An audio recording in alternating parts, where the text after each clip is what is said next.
Hola amigos de YouTube, les saluda SR Radio y les habla su editor y servidor, Dante.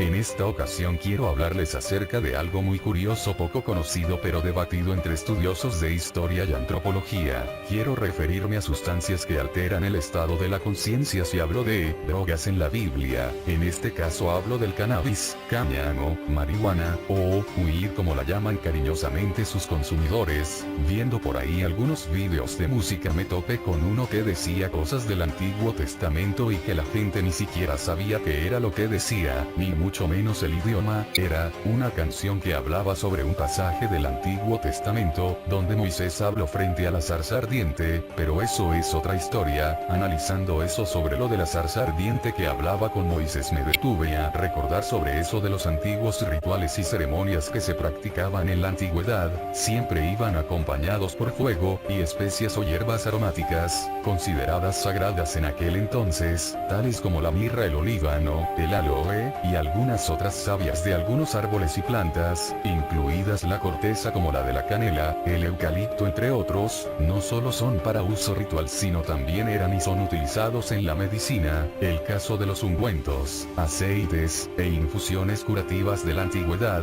que claro entre ellos existían los que podían aliviar el dolor y curar algunas enfermedades como lo es el cáñamo, sí como lo escuchan cannabis, hierba, marihuana, weed. Aunque en la Biblia no aparece esa palabra, sí mencionaban el nombre de esa planta, en su idioma original el hebreo, el cual es llamado canebosen. Sí como lo escuchan canebosen, son palabras que provienen del hebreo, donde cani significa caña y bosen que quiere decir fragante o aromática. Es uno de los ingredientes que se usan para preparar el aceite de la unción santa descrito en la Biblia en Éxodo 30, 22, 25, dado por Dios a Aarón o Moisés. Uno por ejemplo. Éxodo 30, 22, 33, 6, Reina Valera Antigua, Rba. 22 Habló más Jehová a Moisés, diciendo. 23 Y tú has de tomar de las principales drogas, de mirra excelente 500 ciclos, y de canela aromática la mitad, esto es, 250, y de cálamo aromático 250, 24 de casia 500, al peso del santuario, y de aceite de oliva sunim. 25 Y harás de ello el aceite de la santa unción, superior ungüento, obra de perfumador, el cual será el aceite de la unción sagrada. Uno por ejemplo cáñamo aromático. Etimológicamente hablando, el asombroso parecido entre la palabra semítica cambos y la palabra escita cannabis inducen a pensar que la segunda es de origen semítico. Estos debates etimológicos corren paralelo a las discusiones históricas. Los escitas iraníes estuvieron probablemente emparentados con los medos, quienes fueron vecinos de los semitas y fácilmente podrían haber asimilado la palabra usada para denotar al cáñamo.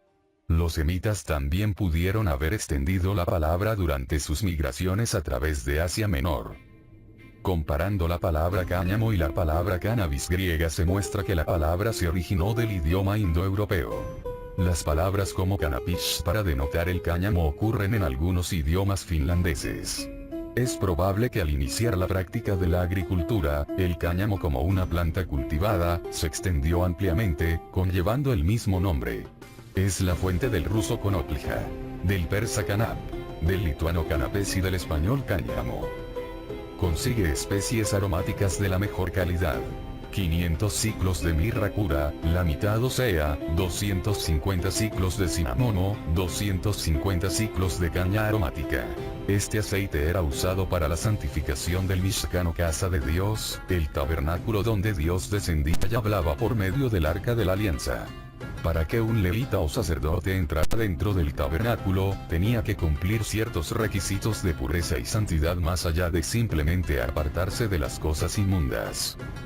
Déjenme decirles que estos aceites o ungüentos eran usados para ungir todos los utensilios del ritual, incluido el altar de incienso. Éxodo 30, 26. Con él ungirás el tabernáculo del testimonio, y el arca del testimonio, 27. Y la mesa, y todos sus vasos, y el candelero, y todos sus vasos, y el altar del perfume, 28. Y el altar del holocausto, todos sus vasos, y la fuente y su basa. ¿Y qué es el altar del holocausto?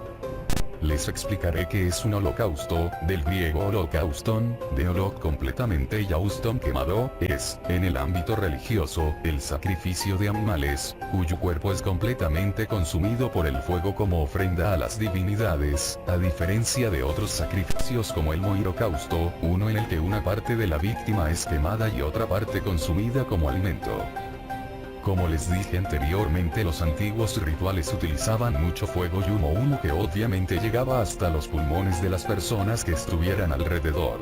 Principalmente los que estuvieran dentro del templo haciendo las ofrendas de inciensos, los cuales habían sido previamente ungidos con el aceite sagrado, el cual llevaba el llamado cannabosem, que como les dije es el cáñamo, marihuana, weed, hierba, etcétera, etcétera. Me sorprendí cuando encontré varios artículos y libros publicados en los cuales se detallaba un estudio acerca de esta planta en la antigüedad, especialmente en los rituales judíos. El uso de los inciensos o humo perfumado en la antigüedad ha estado siempre bien arraigado a esta comunicación con los dioses de la antigüedad, los cuales se supone que tenían el efecto mágico o sagrado de limpiar, purificar y así poder comunicarse con ellos. Por eso dice esto en Éxodo 31, 11, también el aceite de la unción, y el incienso aromático para el lugar santo. Los harán conforme a todo lo que te he mandado. En Éxodo 40, 26, describe Moisés la quema de incienso, una nube cubre el tabernáculo de reunión, y la gloria del Señor llena el tabernáculo. Levítico 16, 2, 13, describe cómo Dios se le apareció en una nube y se refiere a ella como las nubes de incienso. Éxodo 40, 26. Y quemó incienso aromático sobre él, como Yahvé había mandado a Moisés. A la hora de hacer buenas piras quemando plantas sagradas secas como un sacramento, el mismo Dios estaba representado por la nube o el humo que dejaba a su paso, o en realidad aquellos profetas también quedaban divinizados con el humo de la esperanza en sus encuentros con la planta de Dios, colgados de una nube. Esto me deja pensando, ¿será esta la zarza que ardía, la cual Moisés dijo que le habló? Ahora esto. Éxodo 19, 08. Todo el monte Sinaí estaba totalmente de humo, porque Jehová había descendido sobre él en fuego. Y el humo del mismo ascendió como humo de un horno, y todo el monte se estremecía en gran medida. El humo misterioso mencionado en el pacto en el monte, Éxodo 24, 15. Y Moisés subió al monte, y una nube cubrió el monte. 16. Y la gloria de Jehová reposó sobre el monte Sinaí, y la nube lo cubrió por 6 días. Y al séptimo día llamó a Moisés de en medio de la nube. Éxodo 24, 15. Y Moisés subió al monte, y una nube cubrió el monte. 16. Y la gloria de Jehová reposó sobre el monte Sinaí, y la nube lo cubrió por 6 días. Y al séptimo día llamó a Moisés de medio de la nube. Las escrituras dejan muy claro que las nubes y el humo se relacionan con la quema de incienso. Las nubes y el humo se relacionan con la quema de las flores sagradas, Dios siempre se encuentra involucrado con ellas. Las referencias del cannabosem en el Antiguo Testamento tienen que ver con inciensos, ungüentos, celebraciones religiosas, e intoxicaciones. Según la antropología, la palabra fue mal traducida del hebreo, cannabosem, al griego como calomus, que es conocida por otros valores que no tiene tanto fundamento con los usos descritos en la Biblia. Esta traducción ocurrió en la versión griega más antigua, datada en el tercer siglo a.C. Posteriormente, los errores volvieron a ser transcritos en las traducciones de Martín Lutero. Otra de las razones por las que se considera que esta no era la planta mencionada en la Biblia, es porque el cani se describe como una semilla de fibra para la comida. Y cálamo no contiene características de este valor en específico. La primera referencia directa al cáñamo se encuentra en el Génesis 41, 22. Vi también, soñando, que 7 espigas crecían de la misma caña, llenas y hermosas. Esta es una referencia a la hoja del cáñamo, pues la hoja del calamus, caña aromática, no calza con esta caracterización. Otra de estas referencias apunta que la palabra cané en el sentido de cáñamo se utiliza en lugar de junco entre los hebreos y además era tradición enterrar a los muertos con camisetas de cané, lo cual calza perfectamente con las prácticas funerarias en culturas como la egipcia y la china. La evidencia arqueológica más notable de que el cannabis se utilizaba en Israel fue una tumba datada del siglo IV encontrada en la ciudad Beit Shemesh entre Jerusalén y Tel Aviv. En ella encontraron una cantidad de 6,97 gramos de hachís conservado gracias al proceso de carbonización. Y bueno amigos del YouTube, les aviso que aquí no trato de defender personas que consumen ni que venden, ni tampoco trato de ofender a la gente religiosa que van a querer refutar esta información. Como les digo y les repito, aquí no estoy tratando de incitar a nadie a consumir ningún tipo de producto que altere la conciencia, esto queda a criterio de cada persona. Aquí solo trato de compartirles un punto de vista no solo mío sino de muchas otras personas que no solo son público general, sino estudiosos del tema. Ejemplo, el profesor Carl Ruck de la Universidad de Boston es mejor conocido por su trabajo en los estudios mitológicos de las religiones y el uso psicoactivo de sustancias que envuelven sus ritos religiosos. Apunta que el cannabis estaba activamente presente en la Tierra Santa, y que su nombre en hebreo se entiende como cannabis, que fue traído a la lengua hebrea a través del término kunubú de los asirios. Se ha dicho que los rituales llevados a cabo en la cultura asiria donde se utilizaba el cáñamo como un incienso fueron imprimiéndose en la cultura hebrea a través también de la popularidad que empezó a tener esta planta en el Medio Oriente. Recordad que aquí no se está especificando si la fumaban directamente como la hacen hoy día, sino que se habla de los usos en la antigüedad y las evidencias tanto arqueológicas, antropológicas, históricas, como también médicas, y pues no es la única religión ni cultura que ha tenido o tiene uso de estos ingredientes psicoactivos. Por ejemplo, tenemos las sociedades tradicionales chamánicas a menudo utilizan estupefacientes en sus ritos religiosos, utilización que está sometida a reglas muy estrictas. En una ceremonia religiosa en el norte de la Amazonía, en Brasil, al probarse una poción hecha con una planta, la ayahuasca, hubo visiones de connotación espiritual y religiosa. Los efectos psicodélicos de las pociones preparadas con la ayahuasca son comparables a los que producen las bebidas fabricadas con la corteza de la acacia. La Biblia menciona este árbol frecuentemente, y su madera es similar a la que fue utilizada para tallar el Arca de la Alianza. La droga, el sexo y la música en la antigüedad pertenecían a un orden sagrado, por su capacidad de provocar lo que hoy conocemos como un estado alterado de conciencia. En el lejano origen de todas las religiones, la ingesta de algunas sustancias psicoactivas constituían el acto ritual que generaba el contacto con lo divino. Así ocurría por ejemplo con el soma védico de la tradición hindú, consumido por los fieles muchos siglos antes de nuestra era. No se sabe con exactitud cuáles eran los ingredientes de la bebida, pero los investigadores relacionan la planta llamada soma con el cáñamo, es decir, el cannabis del que proceden el hachís y la marihuana, o con trepadoras y setas alucinógenas. Su ingesta provocaba la siguiente experiencia según queda recogido en el sagrado Rig Veda, escrito unos 1000 años antes de Cristo. Hemos bebido soma, nos hemos hecho inmortales, llegado a la luz, hemos hallado a los dioses. En el contexto védico tomar soma no era un rito circunstancial, sino el verdadero centro de experiencia religiosa que justificaba la existencia del culto. Rituales semejantes son comunes en el origen de la experiencia sagrada entre droga y religión desde el principio de los tiempos. Los fieles seguidores de Ahura Mazda en el antiguo Irán, bebían el ahoma, un licor sagrado que les provocaba estados visionarios. Los griegos se embriagaban con bebidas alcohólicas para honrar a Baco.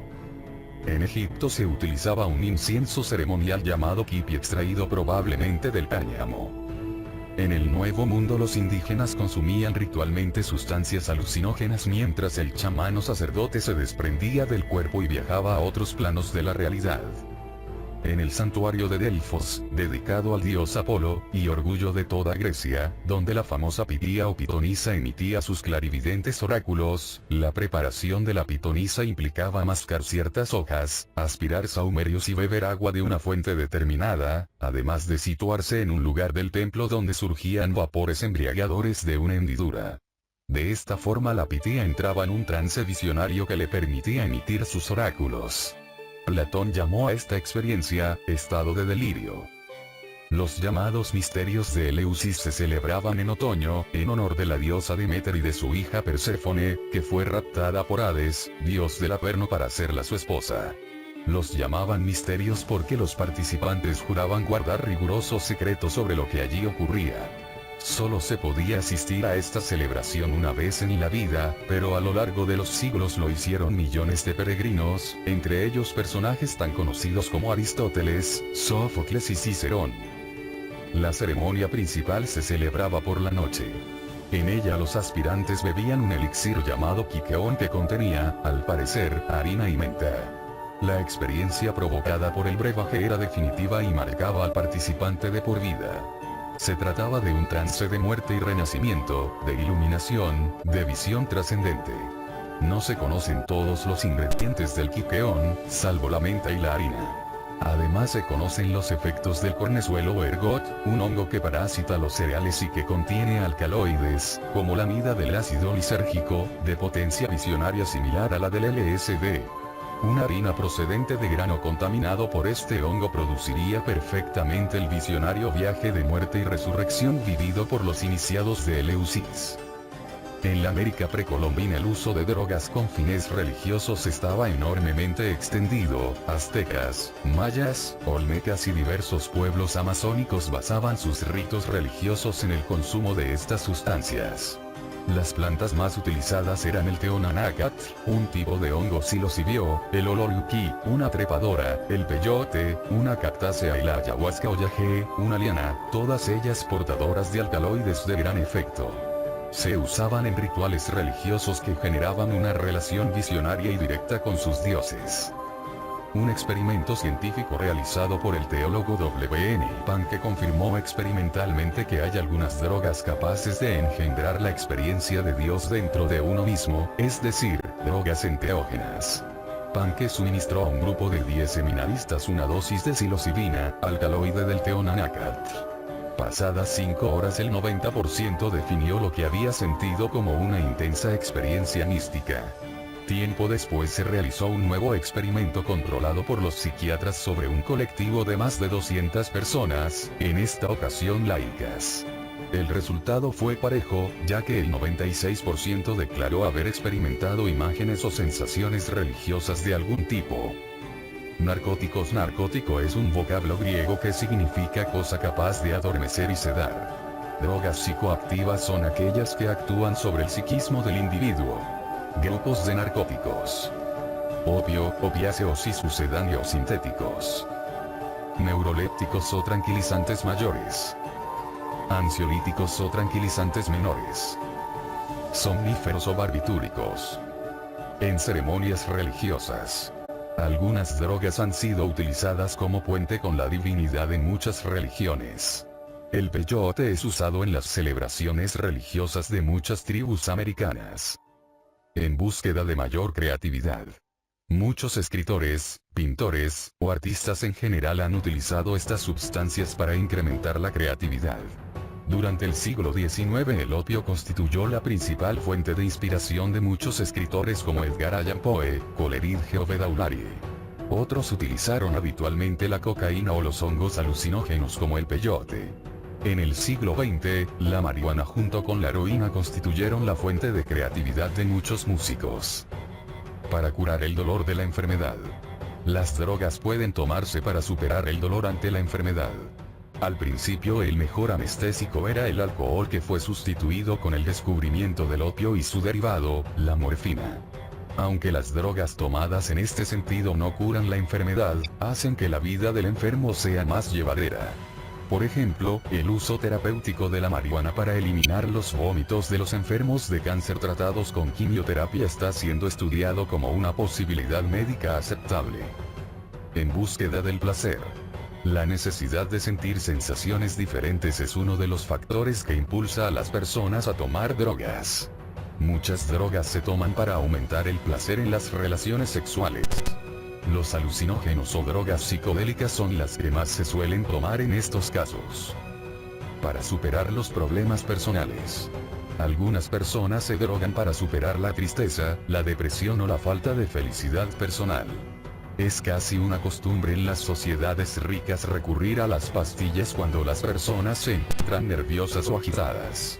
El uso desmesurado de ansiolíticos conlleva a una forma de drogadicción que afecta a la mayoría de las clases sociales de la sociedad occidental.